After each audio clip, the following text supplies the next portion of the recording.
Mi hermana me hizo vivir su infierno, y lo narró como si fuera mío. Crecí escuchando que el amor de una familia lo cura todo.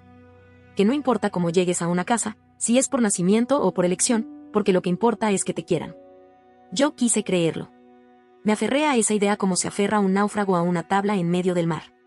Pero lo que nadie te dice es que hay palabras que se dicen en voz baja, cuchillos que no hacen ruido cuando entran. Desde que tengo memoria, Camila se encargó de recordarme que no era como ella. Que mientras a ella la habían tenido, a mí me habían escogido, como quien escoge un mueble de segunda mano en una tienda polvorienta.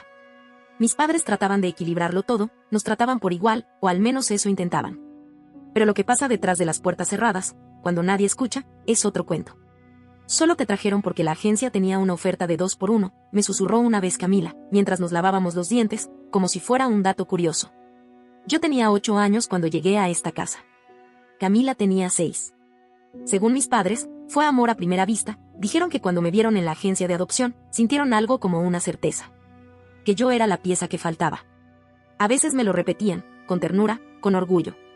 Pero Camila lo escuchaba de otro modo. Como una amenaza. Como si yo viniera a ocupar un lugar que solo a ella le pertenecía. Desde entonces, me hacía la vida imposible. Ocultaba mis tareas, rompía cosas y luego me culpaba. En la escuela decía que yo era de segunda mano, como si ser adoptada fuera una marca en la piel que todos debían notar. Se burlaba de mi ropa, de mi cabello, de mi manera de hablar. Nunca frente a nuestros padres. Siempre en la sombra, en esos momentos donde las cámaras del cariño no grababan. Yo aprendí a tragarme todo eso. A no responder. A estudiar, a enfocarme en la escuela. Mientras Camila salía con sus amigas, grababa videos, pasaba tardes enteras en su celular, yo llenaba libretas y subrayaba libros. Mis notas eran buenas, excelentes incluso. Estaba en clases avanzadas, ganaba concursos escolares, y mis profesores me felicitaban seguido. Mis padres también, aunque con cuidado. Nunca querían que pareciera que preferían a una sobre la otra. Camila, en cambio, no pasaba de un promedio mediocre. Y aún así, parecía vivir convencida de que el mundo le debía todo. Como si su existencia misma fuera suficiente mérito. Las cosas empezaron a tensarse aún más en nuestro último año de escuela. Camila ya estaba reprobando 3 materias. Las posibilidades de que no se graduara eran reales. Pero no parecía importarle. Seguía grabando TikToks en los que hacía chistes sobre niños adoptados, como si fueran productos defectuosos. Subía historias a Instagram en las que me mencionaba sin nombrarme, burlándose de mi ADN de marca genérica, como ella decía. Una tarde, la escuché hablando por teléfono con su mejor amiga. Estaba en el cuarto contiguo, y su voz llegaba nítida a través de la pared. Mis papás solo la adoptaron porque les dio lástima. Pero ya verás cuando lleguen las solicitudes universitarias. Ahí se van a dar cuenta de que la sangre pesa más que el agua. Todo el dinero va a ir para su hija de verdad. Esa frase me rompió algo adentro. Ya había sido aceptada en Princeton con una beca parcial. Era un logro inmenso, pero no se lo había contado a nadie todavía. Me lo guardé como una especie de escudo. Y en ese momento decidí usarlo a mi favor. No iba a competir con ella. Solo la dejaría hundirse sola. Cuando empezó a faltar a clases para ver a su novio, no dije nada. Cuando falsificó la firma de nuestra madre en un examen de matemáticas, guardé silencio. Observé desde lejos, como una testigo muda de su propia caída. No por venganza, sino por algo más simple, cansancio. El día que llegaron las respuestas universitarias, nuestros padres nos reunieron en la sala. Cada uno frente a su computadora. Yo tenía el corazón acelerado, pero por fuera me veía tranquila. Camila estaba demasiado relajada, lo que, viniendo de ella, siempre era una mala señal. «Oh, vamos, Camila, abre ya ese correo», dijo mi madre, sonriendo con nerviosismo. «Tranquila, sé que pasé», respondió ella, confiada. No miraba la pantalla como alguien que espera algo importante. Era como si creyera que todo el sistema universitario le debía un lugar. Hizo clic. El silencio duró lo que parece un instante eterno. Luego frunció el ceño. Leyó, bajó la página, volvió a leer. «Esto es un error», murmuró, acercándose más a la pantalla. «¿Qué pasó?», preguntó papá. Rechazada, escupió la palabra, con rabia. Decía que su solicitud no cumplía con los requisitos académicos. Que no habían sido seleccionadas sus referencias, sus notas. Empezó a balbucear excusas. Que tenía cartas de recomendación, que todo estaba bien. Yo la miré, conteniendo una sonrisa que se me quería escapar. No por alegría, sino por una extraña justicia. Abrió las demás respuestas. Todas iguales. Lamentamos informarle. Su rostro fue perdiendo color, palabra tras palabra. Entonces abrí mi correo, sin decir nada. Puse la laptop en la mesa, dejándola a la vista de todos. En la pantalla, en letras grandes, brillaba la palabra Congratulations. Era mi carta de aceptación oficial de Princeton. Mi madre se acercó, leyó en voz alta. Luego me miró con los ojos húmedos. ¿Ya lo sabías? Asentí. ¿Por qué no dijiste nada? Porque sabía que este momento llegaría, respondí. Y quería que hablara por sí solo. Camila se rió, una carcajada hueca, cortante. Claro, la niña prodigio, la huérfana de oro. ¿Crees que eso cambia algo? Y tal vez no, dije, mirándola sin parpadear. Pero tú sí vas a cambiar. Se levantó de golpe, tirando casi la silla. ¿En serio van a gastar dinero en ella? ¿En alguien que ni siquiera es hija de verdad? Lo que vino después fue tan inesperado que se congeló el aire. No hacia mí. La bofetada fue para Camila. De mi madre. No fuerte, no violenta, pero sí suficiente para cortar el aire como un cuchillo de hielo. No hables así nunca más, dijo mamá, firme. Ni un temblor en la voz. Camila se quedó petrificada. Su orgullo no le permitió llorar. Solo tragó en seco. Ustedes la eligieron.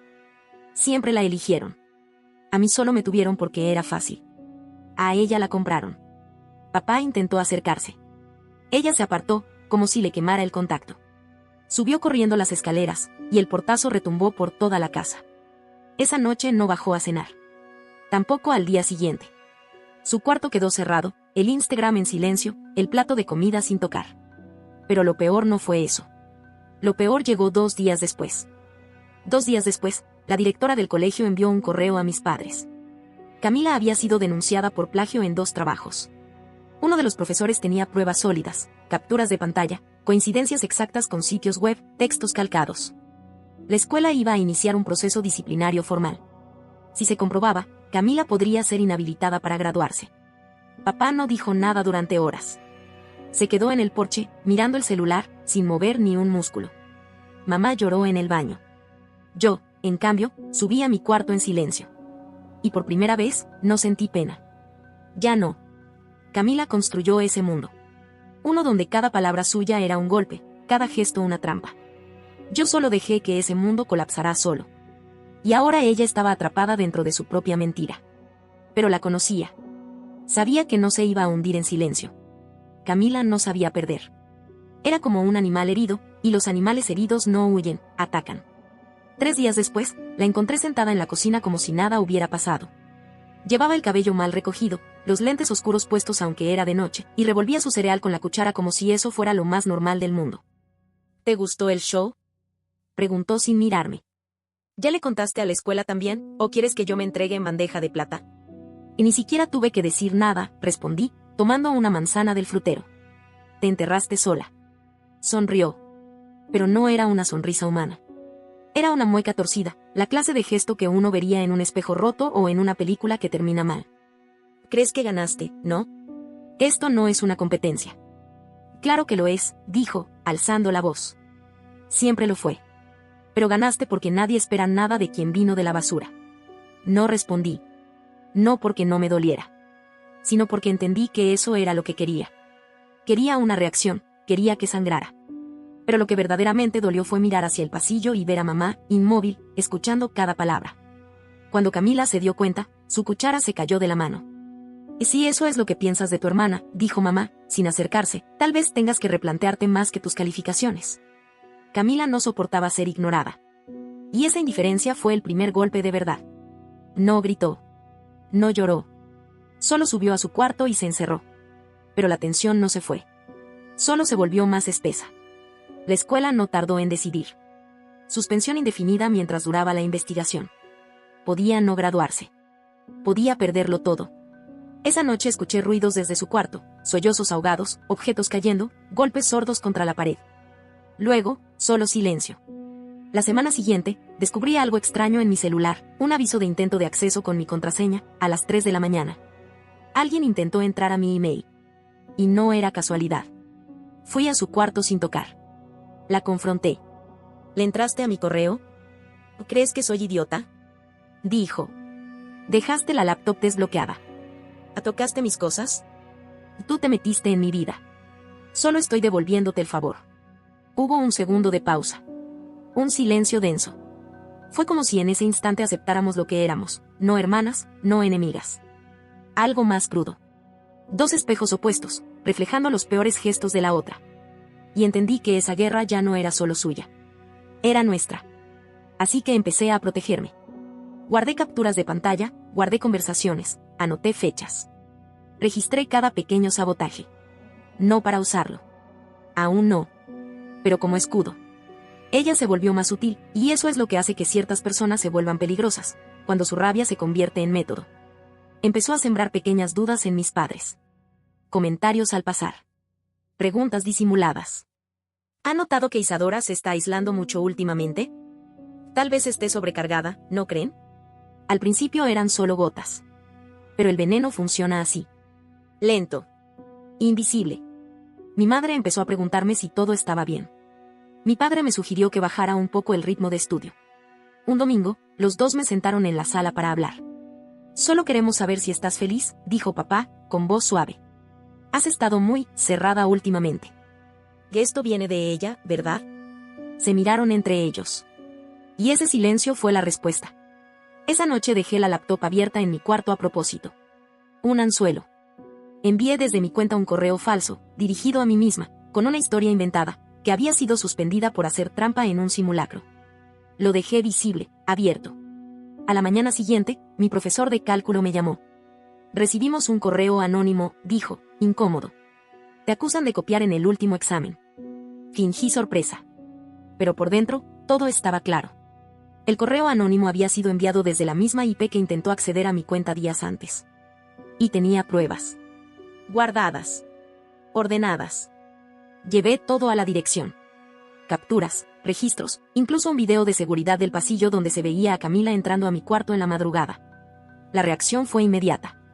No hubo advertencias. No hubo segunda oportunidad. Fue expulsada. El grito que dio al leer el aviso fue animal. No lo disfruté. No lo celebré. Solo lo memoricé.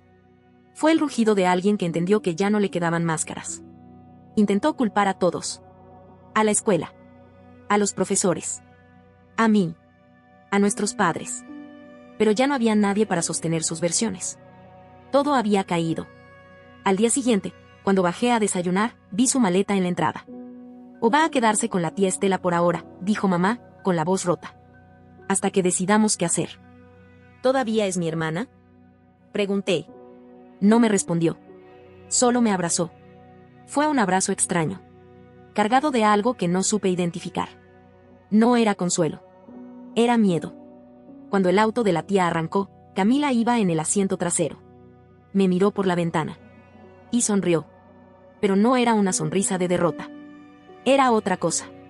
Como si supiera algo que nosotros no, y supe que no era el final. Era el silencio antes del siguiente acto. La semana siguiente, la casa se sentía más ligera. Como si una tensión invisible se hubiera ido con ella. El aire era más limpio, el silencio menos agresivo. Podíamos escuchar de nuevo los sonidos comunes, el reloj del pasillo, el viento en las ventanas, el portón que crujía al cerrarse. Y sin embargo, esa tranquilidad tenía un peso raro. Como una paz que sabías que no iba a durar. Mis padres caminaban con pasos cautelosos, como si se sintieran culpables por el alivio. Yo seguía yendo a la escuela, preparando los documentos para Princeton, tachando días en el calendario, como si contar el tiempo pudiera protegerme. Pero algo no encajaba. Era esa sensación de tener siempre algo detrás de ti. Una sombra que no se ve, pero que se siente. La certeza de que Camila no había terminado. Lo confirmé cuando apareció la primera nota. Estaba en mi mochila. Un papel doblado en 4, sin firma. Solo una frase. Puedes haber ganado, pero nadie admira a quien pisa a otros para subir. Se lo mostré a mis padres. Trataron de restarle importancia. Y debe ser alguna compañera celosa, dijo mamá, forzando una sonrisa. O vas a ir a Princeton. Eso molesta a algunos. Pero yo sabía. En la segunda nota, dejada en mi casillero, estaba escrito. Todos tienen secretos. Solo necesito uno para romperlo todo. Ahí entendí. Camila había dejado algo de sí en esta casa.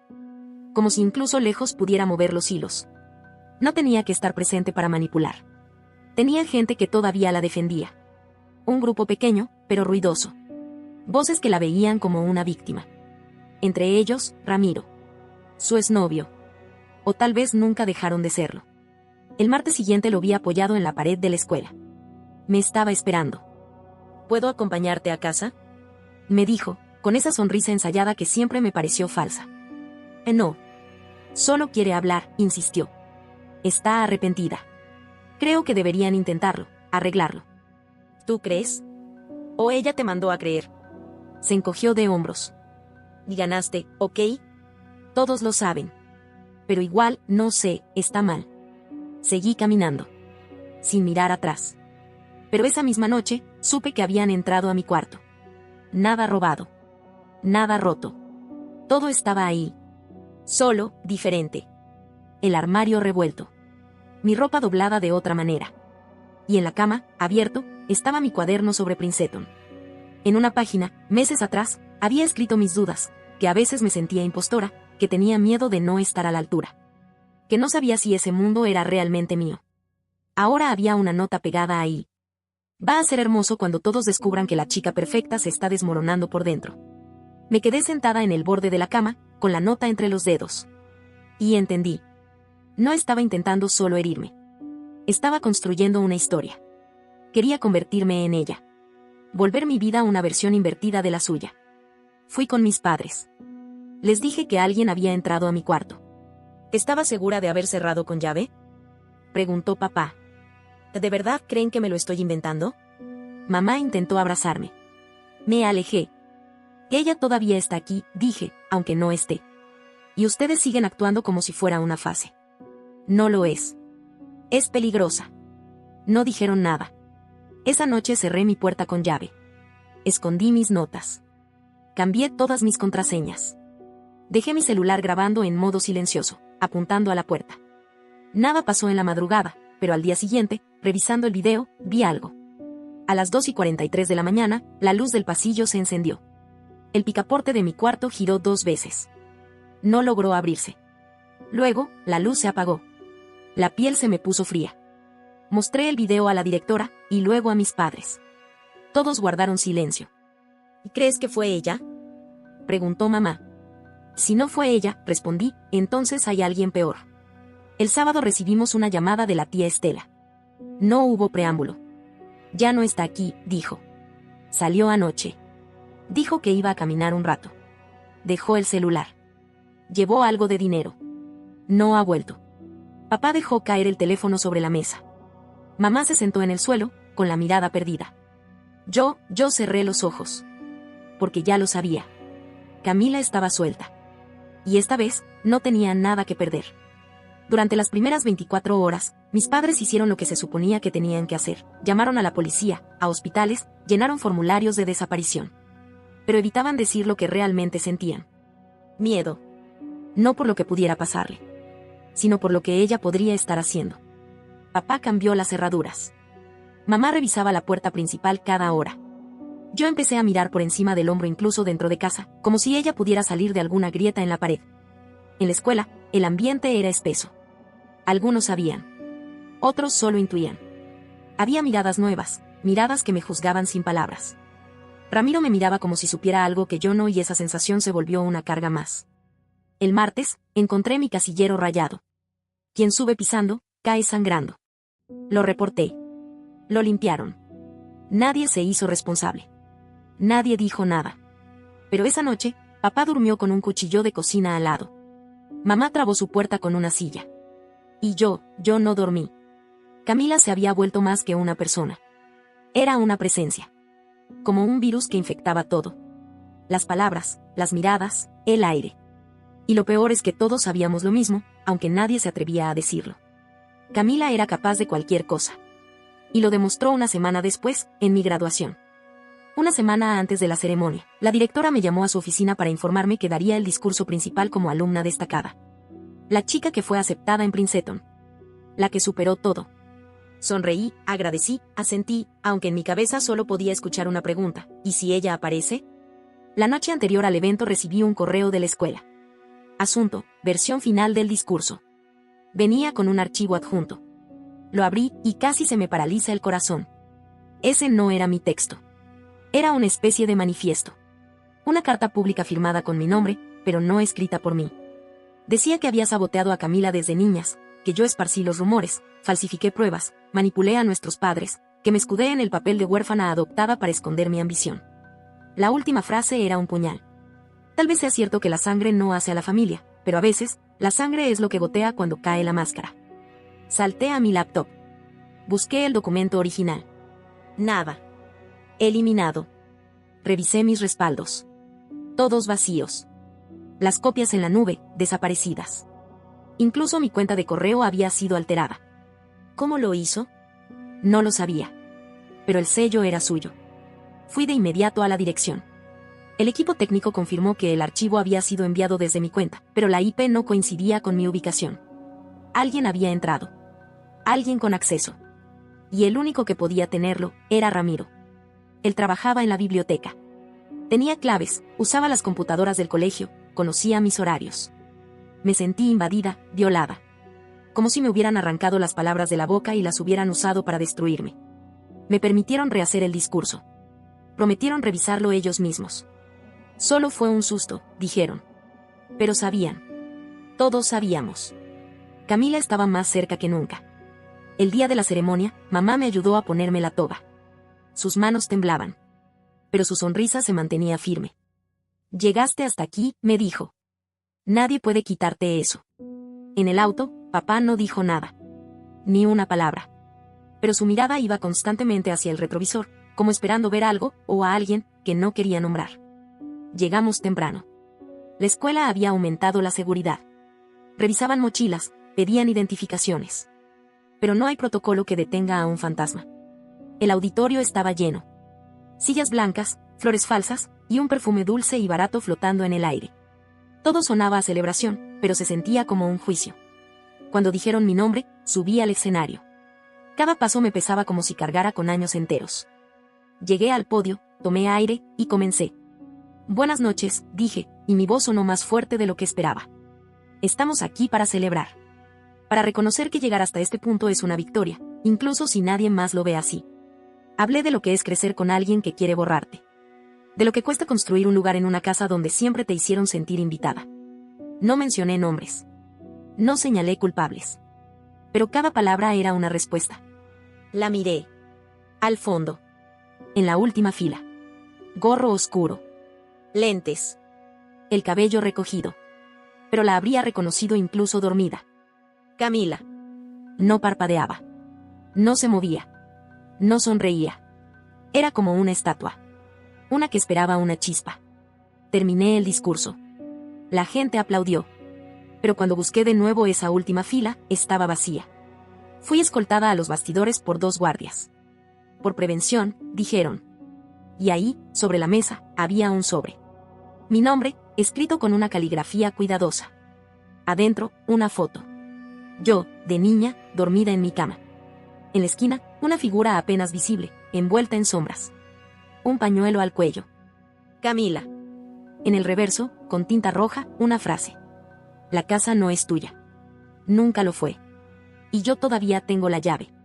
Me quedé mirando esa nota como si fuera una sentencia. Una maldición. No se la mostré a mis padres. Ya no. Sabía lo que vendría, más candados, más alarmas, más promesas de seguridad. Pero nada de eso la detenía.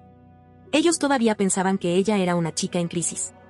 Yo ya entendía, era una amenaza en expansión. Esa noche revisé cada cerradura de la casa. Todo estaba intacto. Pero en el cuarto de huéspedes, donde Camila había dormido años, encontré una caja vieja. Polvorienta. Con un candado simple. Lo rompí con un clip. Adentro, papeles. Recortes, cartas, regalos que le había dado. Fragmentos de tareas mías, con comentarios de profesores. Una especie de archivo sobre mí. Y al fondo, mi diario. Mi diario perdido desde que tenía 12. Creí que lo había botado. Pero estaba ahí. Cada página leída, subrayada. Frases destacadas. Anotaciones en los márgenes. Como si me hubiera estado editando. Corrigiendo. Estudiando. Y en la última página, con tinta reciente. El mundo te ama ahora. Pero el mundo ama a las víctimas. Vamos a ver qué pasa cuando te conviertas en la villana. Me senté en el piso, sin saber si llorar o reír. Ella no iba a volver. Ella iba a convertirme. Iba a ocupar mi lugar desde afuera. Yo iba a ser ella. Llamé a Ramiro. Tercera llamada. Respondió. Voz baja. Tal vez fingida. ¿Estás con ella? Silencio. Sé que sí. Solo dime algo. ¿Está bien? Más silencio. Luego, un susurro. Está tranquila. Pero no como antes. Como si hubiera decidido algo. ¿Entiendes? ¿Qué decidió? No sé. No me lo dice. Pero guarda cosas. Fotos. Videos. Grabaciones tuyas. De tu mamá. De la escuela. ¿Y por qué? Porque va a contar su versión. Pero no busca justicia. Busca escena. Tragué saliva. ¿Dónde está? No puedo decirte. Solo, ten cuidado mañana. Me dijo que mañana sería. Y colgó. Al día siguiente, mamá me despertó. Temblaba. Abre el grupo de la escuela. Ahora. Entré. Camila había publicado un video. Título, La verdad sobre mi hermana perfecta. La miniatura era un montaje, yo sonriendo en el escenario, ella llorando en la acera, papá con el rostro entre las manos. Hice clic. La pantalla se oscureció. Y su voz comenzó. La voz de Camila sonaba diferente en el video. Más baja, más medida. Casi como si estuviera actuando para un documental. Y en cierto modo, lo estaba. Porque no hablaba de mí como su hermana. Me hablaba como personaje. Como antagonista. Contaba nuestra historia como si los papeles estuvieran invertidos. Como si yo hubiera sido la cruel, la manipuladora, la que la acosó desde la infancia. Mostraba imágenes, editaba escenas, usaba mi discurso de graduación cortado en fragmentos que sonaban distorsionados, vacíos, incluso siniestros. Decía que yo había fingido todo, mis logros, mi vulnerabilidad, mi relación con nuestros padres. Que me escondía detrás del cartel de niña adoptada para salirme con la mía. Que la había empujado hasta el borde. Que ella siempre quiso ser yo, decía. Solo que lo hizo desde las sombras. Con sonrisas, con falsas lágrimas, con perfección de escaparate. El video terminaba con una frase que me dejó congelada. Tal vez la sangre no hace a la familia, pero hay cosas que solo la sangre puede limpiar. Lo cerré. Cerré el navegador. Cerré la computadora. Y me quedé ahí, temblando. Pero ya era tarde. Los comentarios no paraban de llegar. Uno tras otro. Algunos incrédulos.